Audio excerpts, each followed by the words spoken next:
Systeeminen perhetyö. Hyödyt, haasteet ja kehittämistarpeet. Taustaa.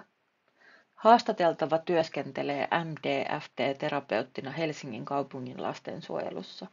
Hänellä on sosionomin koulutus ja monipuolista työkokemusta lastensuojelun eri tehtävistä.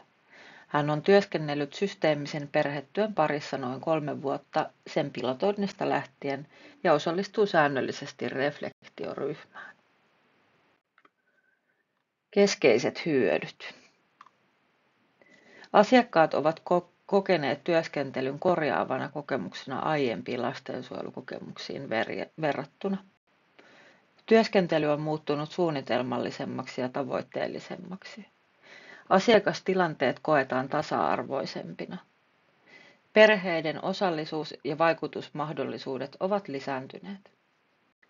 Turvallinen tila edistää kuulluksi tulemista ja muutosvalmiutta.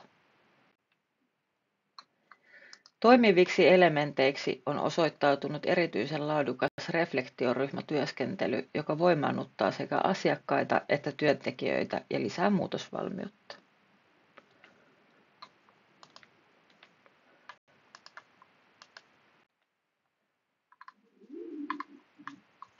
Keskeisimmät haasteet. Dialogisuuden ja reflektion perusperiaatteiden ymmärtäminen työntekijöiden keskuudessa. Kaunissanaisuuden haaste. Työntekijöiden on vaikea ilmaista asioita rakentavasti. Haasteisiin vastataan koulutuksella ja perusperiaatteiden jatkuvalla läpikäynnillä. Kehittämistarpeet. Moniammatillisen yhteistyön vahvistaminen ja verkostojen aktiivisempi osallistuminen.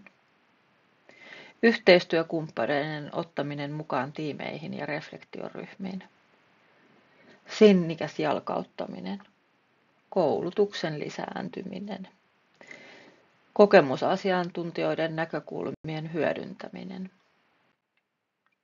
Ydinviesti. Kuulluksi tuleminen ja kuulluun sanoittaminen keskeistä. Eli aito kuunteleminen on tärkeää. Kiitos.